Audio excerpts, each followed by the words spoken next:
What's going on, people? Welcome back to another episode of the FF Ballbusters podcast. My name is Will. Joining me is our co-host Eric, and today we're going to be talking about 5 of our bargain buys going into the 2024 NFL season. Just looking into some guys that we value, that we feel like their value is dropped, but we feel like they could be good going forward. But before we get into that, Eric, what you got for the people?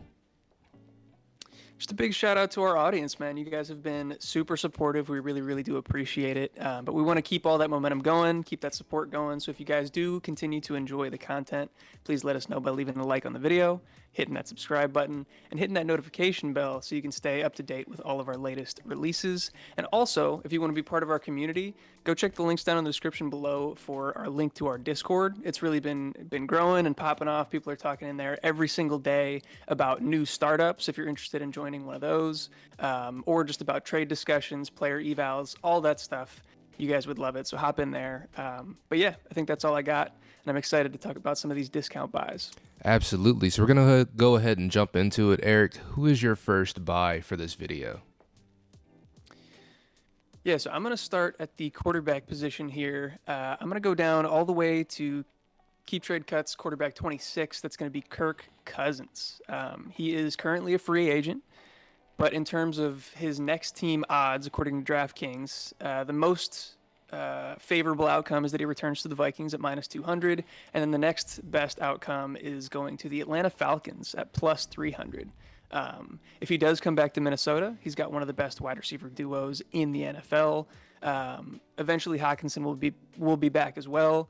The Vikings actually finished third best in PFF pass blocking grade in the NFL last year, so he's got a really good offensive environment around him there.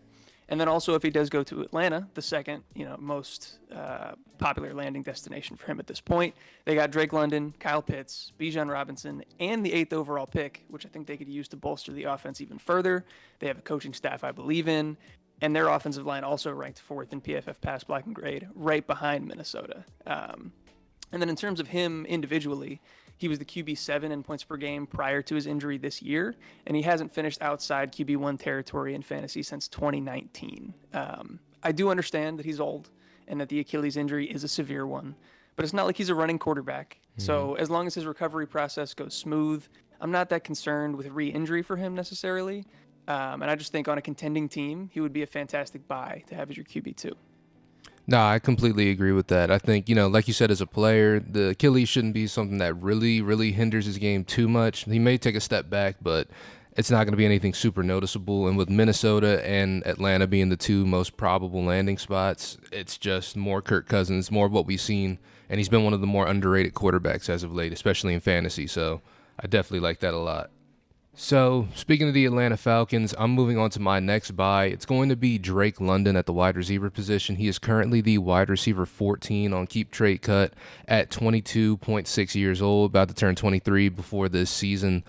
He's just somebody that I feel like he has been disappointing. Well, not even really. He was very good his rookie year. Last year was a disappointing year for him, but the witch is dead. Arthur Smith has been fired. So the team is going to be moving into a different direction with Raheem Morris as the head coach now, and he's already kind of displayed that this team is going to be using their weapons, and he specifically named Bijan Robinson and Drake London as focal points of that offense. Hopefully they're bringing in somebody to be able to throw the ball in a more efficient manner than we've seen from this team out of Desmond Ridder and Taylor Heineke. No disrespect to them, but obviously the team is moving into a different direction where they want to kind of retool this offense and really utilize these weapons that they have. And I feel like Drake London has a big chance to actually be that guy. So when it comes to volume, when he first came into the league, he was one of the more high volume guys. As of last year, things kind of tailed off quite a bit. The offense just kind of went into a really, really weird direction. But with that being said, he has shown that he is able to handle volume. When it comes to value for Drake London, if you were trying to buy him from a team, it's probably going to be more of a mid-first, high-first, to be honest with you. But I feel like the value is still there for Drake London if you were to acquire him for that. I feel like you're getting similar value. But what do you think about that, Eric? Yeah, I think that's probably more appropriate. He's going to be, I think a mid-first makes a lot of sense. Yeah. Somewhere in that kind of like, for this draft class, like a Brock Bowers, Roma Dunze range. And I think that that's a fair price. This is somebody that's actually been rising up KTC's rankings as of late. I think a month ago I checked and he was around wide receiver 19, wide receiver 20. So obviously the coaching staff change has boosted up that price, but I think he still has room left to ascend even further in the rankings, which is why I like that you still have him on the buy list here. I think he can make it into that wide receiver one conversation for sure. I think of wide receivers in their first two seasons, he's near the top, if not at the top, in terms of target share within the past like 10 or 15 years. So he's been crushing it in that regard, and a lot of other underlying metrics. It's just like you said, he needs a quarterback to help take him over the top. Mm-hmm. And from what we've heard from Raheem Morris and the rest of that, the rest of the coaching staff, the rest of that front office, sounds like that's what they're trying to do, whether it be through the draft or whether it be bringing in a veteran. So I'm pretty excited about this entire Atlanta Falcons offense going forward. Absolutely. All right. We'll move into my second buy on the list. We're going to go back to quarterbacks once again. And I'm going to go with Will Levis here at the quarterback 24. So again, pretty cheap. Not necessarily bargain bin, but fairly cheap here, especially for a young guy like Will Levis. Maybe a surprise considering how we've talked about him in the past. But, I think things are changing a little bit, and I think the situation, especially in Tennessee, is changing a lot. Mike Vrabel is out. Brian Callahan, former offensive coordinator of the Bengals, is in as the new head coach. This kind of signals to me a shift in mindset by the organization as a whole. Vrabel was obviously a really good coach, but it seems like Tennessee wanted to transition to someone more offensive-minded, a little bit more modern thinking in terms of their offensive scheme. And the numbers, comparatively speaking, couldn't be more different between what we saw from Tennessee last year and the past few years, really, versus what we've seen out of Cincinnati. Tennessee was bottom 5 in the league in pass rate over expectation, and 11 personnel usage last year, whereas Cincinnati was top 3 in all of those categories. So I expect a much faster tempo, higher pass volume, and more efficiency on offense from the Titans this year.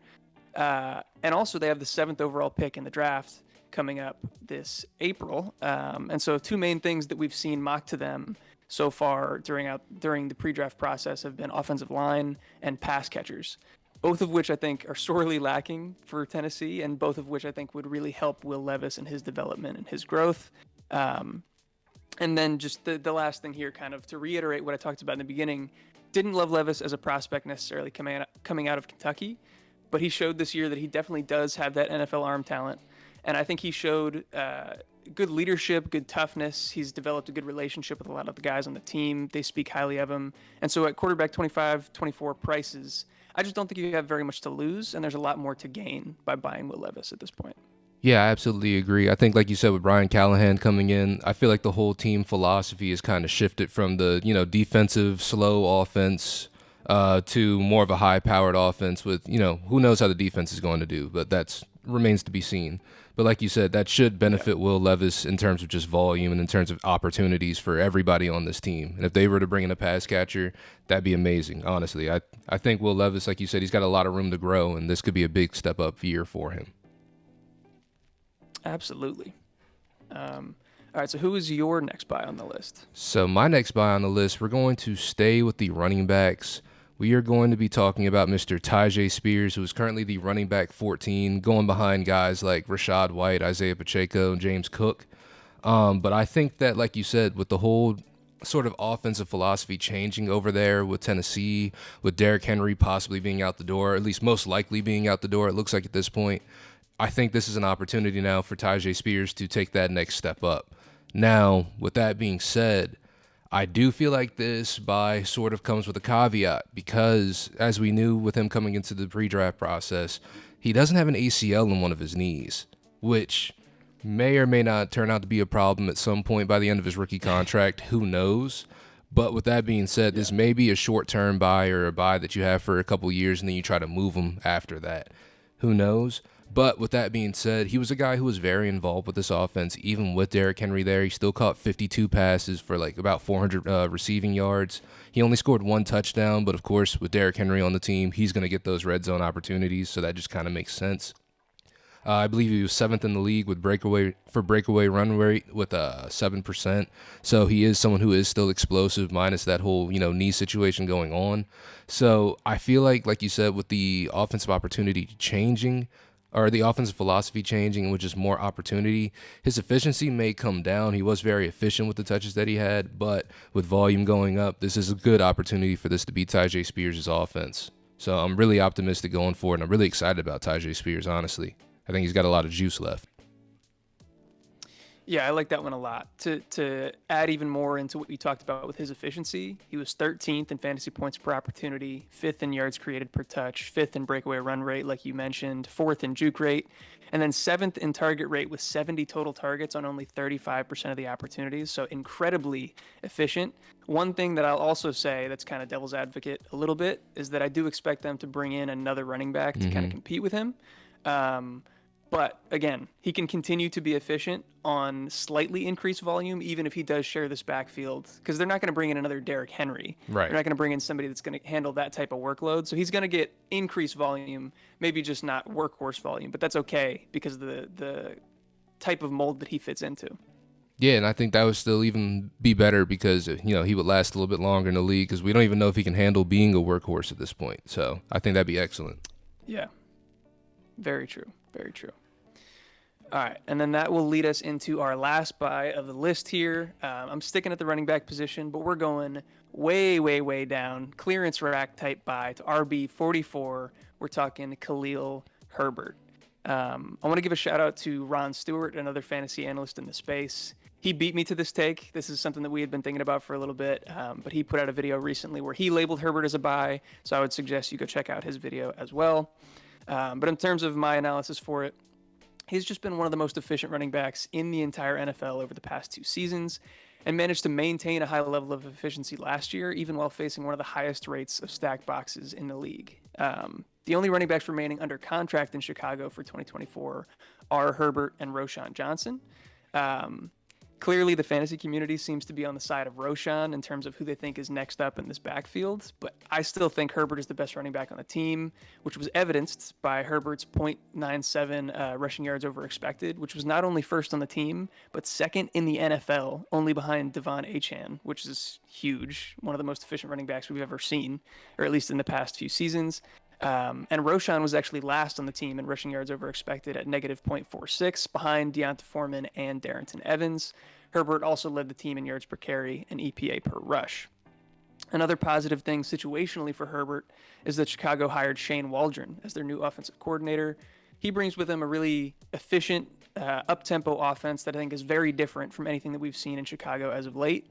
And I think that'll improve the offense as a whole, meaning, less 3-and-outs, maintained or even increased rushing efficiency, and a lot more scoring opportunities.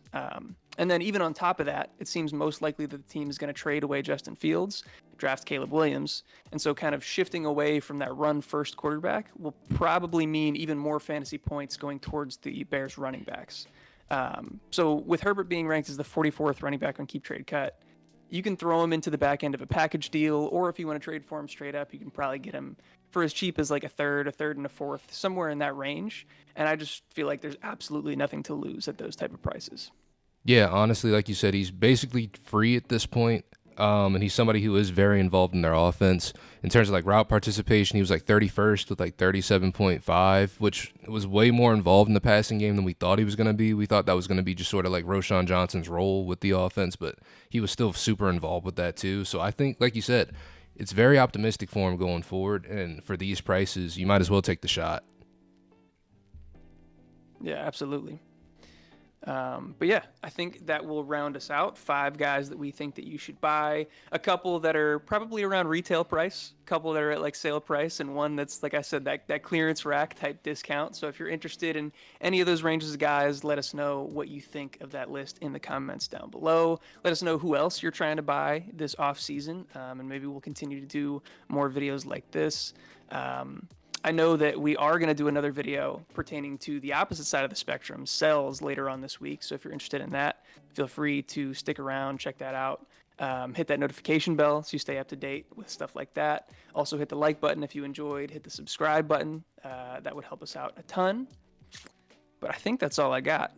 So, Will, you want to carry us out of here? Absolutely. Make sure you guys check out those links down in the description below. Like Eric said earlier, check out the link to our Discord. We got a lot of great people in there talking fantasy football every day, and they're trying to start up some leagues now too. So if you're looking to get into Dynasty and you're looking for a league, we got some great people in there about to start one up pretty soon. And also, make sure you check out the links to our sponsors over at Choice Music Group and Do Numbers. I'm wearing one of the shirts right here. I think Eric's wearing one of the hoodies over there. Just some great merch, great music. So check out those links down below. And if you guys made it this far into this video, as always, we love you, and we'll catch you in the next one. Peace.